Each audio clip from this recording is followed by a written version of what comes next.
नमस्ते। कभी ये सोचा है कि एक ऐसा देश जहां करोड़ों लोग हैं, सैकड़ों भाषाएं बोली जाती हैं, उससे एक राष्ट्र के तौर पर जोड़ा कैसे जाता है? आज हम भारत की इसी दिलचस्प कहानी को समझने की कोशिश करेंगे। एक ऐसी कहानी जहां शिक्षा यानी एजुकेशन ने एक साझा पहचान बनाने में एक बहुत ही अहम भूमिका निभाई। ये कहानी है अनेकता में एकता को खोजने की। और देखिए, यही वो बहुत बड़ी चुनौती थी जिसका सामना 1947 में भारत के निर्माताओं को करना पड़ा। इसका जवाब ढूंढने के लिए उन्होंने एजुकेशन को अपना सबसे ताकतवर हथियार बनाया। तो चलिए देखते हैं कि ये सफर आखिर रहा कैसा।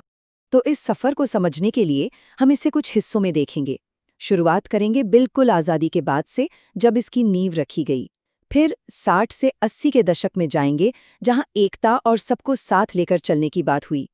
इसके बाद देखेंगे कि कैसे एक नया क्रिटिकल नजरिया सामने आया, और फिर बात करेंगे 21वीं सदी के राष्ट्रवाद की।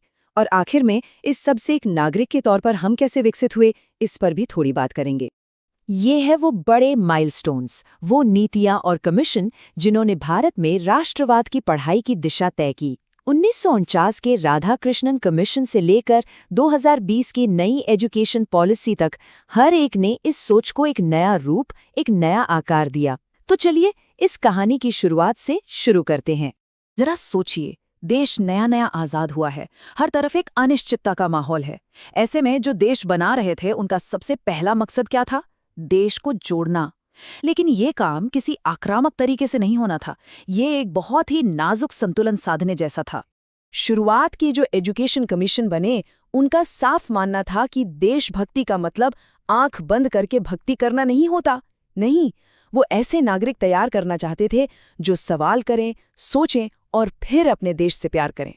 तो शुरुआत में फोकस सिर्फ देशभक्ति जगाने पर नहीं था, बल्कि एक जिम्मेदार नागरिक बनाने पर था। जैसे राधाकृष्णन कमीशन ने कहा कि क्रिटिकल थिंकिंग जरूरी है, मुदालियर कमीशन ने नागरिक जिम्मेदारी पर जोर दिया, और फिर कोठारी कमीशन ने उन्होंने तो एजुकेशन को सीधे संविधान के मूल्यों से ही जोड़ दिया। और कोठारी कमीशन का ये नजरिया, सच कहूं तो अपने आप में क्रांति जैसा था।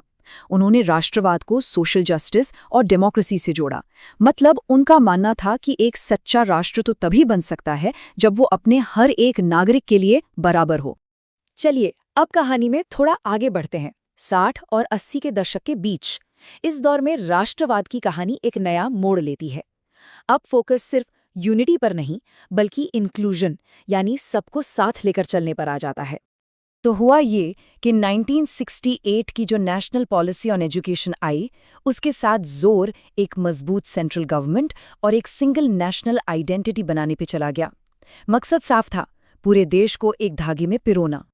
और यहीं पर एक बहुत ही दिलचस्प मोड़ आता है। देखिए, 1968 की पॉलिसी जहां एक जैसी पहचान, एक रूपता पर जोर दे रही थी, वहीं 1986 की पॉलिसी ने एकदम उल्टा कहा। उसने भारत की डाइवर्सिटी यानी विविधता को ही उसकी सबसे बड़ी ताकत माना। और यहीं से कॉम्पोजिट कल्चर या मिश्रित संस्कृति का आइडिया सामने आया। ये सोच में एक बहुत बड़ा बदलाव था।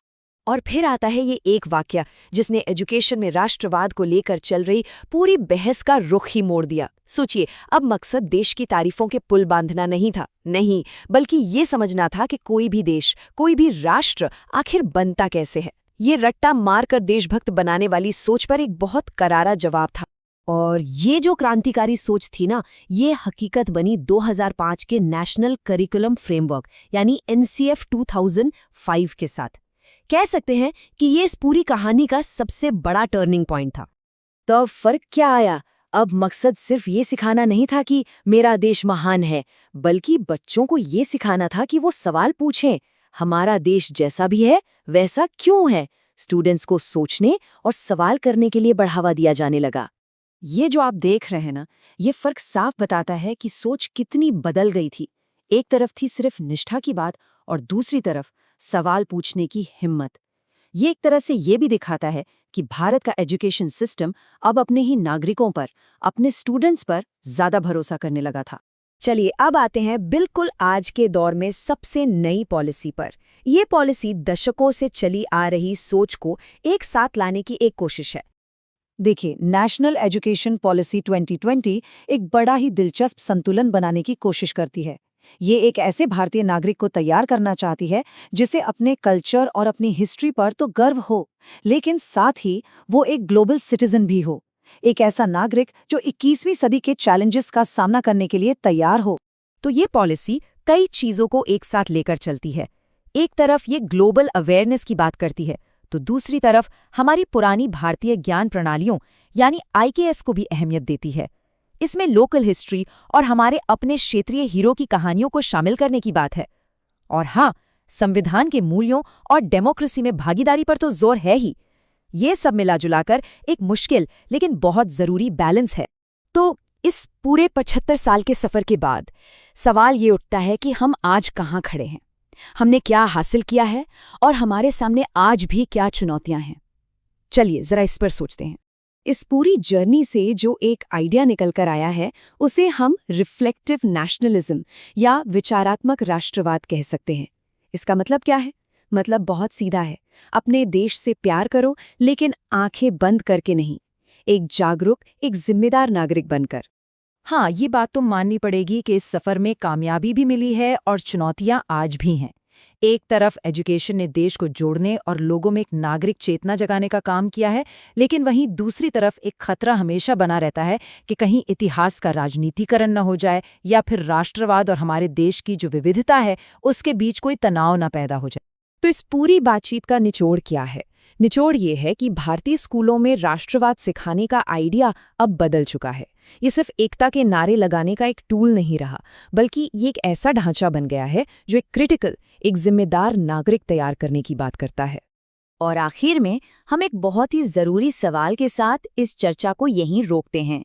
सवाल ये है कि हम अपनी आने वाली पीढ़ी में राष्ट्रीय गौरव और क्रिटिकल सोच यानी आलोचनात्मक नजरिए के बीच वो सही बैलेंस कैसे बनाएंगे, क्योंकि इसी सवाल का जवाब भारत के भविष्य की दिशा तय करेगा।